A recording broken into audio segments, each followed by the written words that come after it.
So this is the Nikon Z6II, but this review didn't exactly go as planned.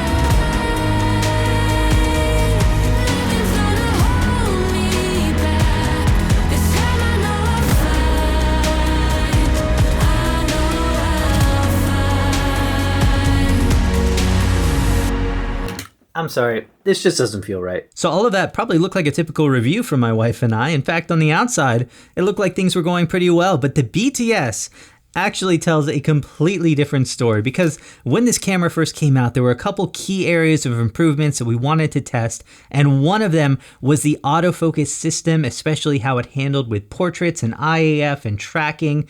But no matter what we did, Sally was really struggling with the autofocus system and lag of the camera, and despite my best efforts to prove her wrong. I don't know what you're talking. Can I? What do you? You go right. Be my guest, boo. Be my guest. Good luck. Show me. I'm gonna prove her wrong. What's your problem? It's lagging. Here, let me see. Shoot with it for more than 5 seconds. All right, now it's shooting better because you're looking at it. It really was just not performing like it should. And on the video side, the big upgrade of 4K 60 wasn't even on the camera. So fast forward 6 months later, we've had 2 massive firmware updates to autofocus with IAF and tracking, video features like 4K 60 and raw recording, and this camera really feels like a completely different camera. In fact, every review that's taken place before this probably tells a completely different story, because this camera's really gone next level for me. So we're gonna take it out for an even bigger challenge.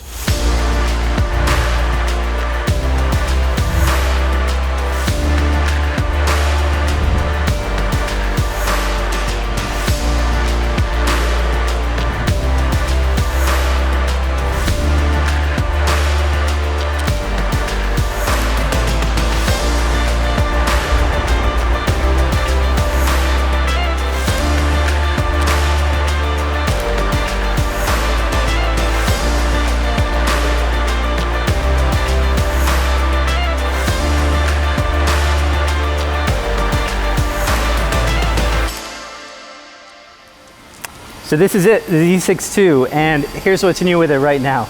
Basically, we have dual SD card slots and a brand new processor, and that's about it, which was kind of disappointing when we first announced it, but that new processor is enabling a whole bunch of stuff, and when you start to combine that with cool things like one of the best IBIS systems in the market right now, 4K 60, a great touchscreen, and just a whole lot of other features, this is absolutely becoming my favorite full-frame camera, priced in that $2,000 range. So I do have a kit that you can check out if you want to check out my favorite lenses and all that kind of stuff for this camera. But let's get into the Z6II.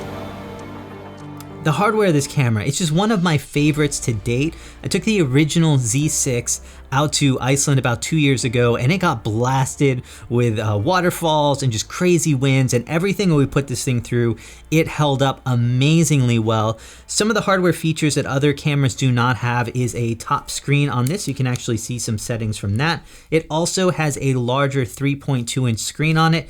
The downside is it is only going to tilt up and down, but there's no kind of flip out feature like the Canon R6 or anything like that. However, it does have a ton of customizations and a really good touch interface to it. However, the only criticism I would say is that this D-pad on the back is just a D-pad. It doesn't have any customization in it, so it's a kind of a missed opportunity. Some other cameras have scrolling built into that pad on the back, so you're just getting a little bit more basic.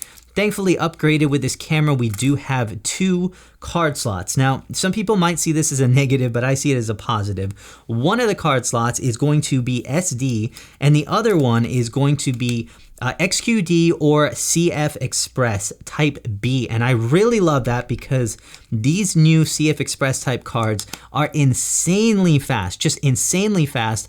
They're incredibly inexpensive too, and you can get them with tremendously large capacities to them as well. They're much easier to find than a lot of other high-speed UHS-2 SD cards. I really love this kind of configuration with it. It's just one of my favorites to date, and the hardware in this camera just overall is amazing. So image quality in this camera, it really is one of my favorite cameras right now. But I'll caution you and say this, it is basically the same sensor that is in the original Z6, so nothing new here. However, that camera was just one of my favorites on the market. It has amazing dynamic range, low light performance is solid on it. Colors have more of a greenish yellow tint to them, but that works extremely well for shooting landscapes especially. But overall, this is just one of the best quality cameras you can get for sub 2000. And the caution to Nikon is that if there's something new that comes out with some new image sensors on it, that might take the trophy from Nikon right here. But as of today, this is one of the best quality cameras you can get. So definitely an area that Nikon advertises a big step up is going to be autofocus, at least in theory. And I say that because the big improvement here is that Nikon has gone from a single processor inside the Z6 to dual processors inside the Z6II. And what that means is theoretically, there is more powerful for processing complex algorithms to be able to autofocus a little bit better. Now, if you are stepping up from a Z6, one thing that I always hated about that camera is it had eye autofocus, but it was only in the auto area AF. So it only worked if you selected your entire frame. But we shoot a lot of weddings, and if you had a bride coming down the center of the aisle, it might pick up eyes from people on the sides, and that's not ideal. So now you can actually use IAF inside of an area of the autofocus system. This is not something that's unique to Nikon, but again, it's something that Nikon is improving from their previous generation cameras. Also, tracking has improved quite a bit here. Again, I don't think it's quite on the level of like Canon or Sony right here, but definitely if you are a Nikon DSLR shooter or using a previous generation of Nikon cameras, this is now an upgrade that is probably going to be worth it just for the autofocus system. You're going to get fewer missed shots, and it is now good enough that I'm happy with the overall performance of the camera. It's pretty dark right now at 3200 ISO. Yeah. We'll do some autofocus tests, image quality too. Go ahead. Okay, you guys are good. I'm picking them up good. It's fine. Yeah, it's good. Could shoot way faster if I wanted to. Mine's buffering. I got eye autofocus.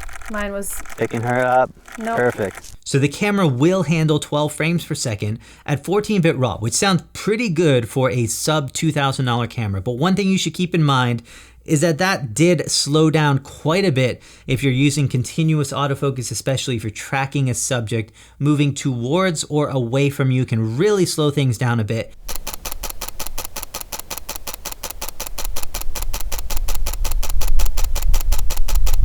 The other thing is that is with the viewfinder set to just show you your last frame. So it is not with continuous live view showing your subject as it's moving in real time. If you do want that real-time live view, you are going to have to slow this camera down to just 5.5 frames per second. So if you're a sports and wildlife shooter, this probably is not your dream camera. So video is probably an area that the Z6II surprises me the most the more that I shoot with it. And actually, last year up until summer, the original Z6 was actually the primary video camera I was shooting all of my videos with, which is probably a surprise to most people. But this camera makes it a little bit better. Now we have 4K 60, although that will be a crop factor in that, so you will be shooting in APS-C mode, but the good news is the quality is amazing. And then you get 4K up to 30 frames per second in full frame, or you can use an APS-C crop in that as well. But there are just a lot of things to like about this camera for video. Autofocus does really well. Full IAF in video mode. Touchscreen is amazing. I do wish it was a flip screen, obviously, but the benefit is this screen is actually a little bit larger, 3.2 inches versus 3 inches on the other. And then plus, this camera actually has one of my favorite picture profiles in any camera. It is just a standard flat profile, but it is so easy to grade, still has amazing dynamic range. You do have log if you want to shoot log, but just this flat picture profile is the one that I use the most. And overall, this is just an amazing video camera. I've become a bit more impressed and use it even more every day that I shoot with it. If you are using this for video though, you do have a 30-minute record limit. So that's a little bit annoying. The camera will basically stop recording after 30 minutes. You have to manually go hit record again. And while that does sound like a negative, and a lot of cameras this last couple of years have been getting rid of that, the Sony a7 III and the Canon R6 still do have that recording limit. So in many ways, this is still par for the course. And if you want to make this the ultimate video camera, you can actually send this out and have it decked out and improved to be able to shoot raw video on this. So in many ways, this is kind of the ultimate video camera if you were to send it out and do that upgrade. There is a little bit of a cost involved for it, so I haven't done it yet, but it does show you that Nikon is taking video extremely seriously. So this is the car for today's video. Let me know what you guys think of it. Look at that. Matching carbon fiber on there. Pretty insane. I'm really digging this thing. What do you guys think of it? Want to see this one again?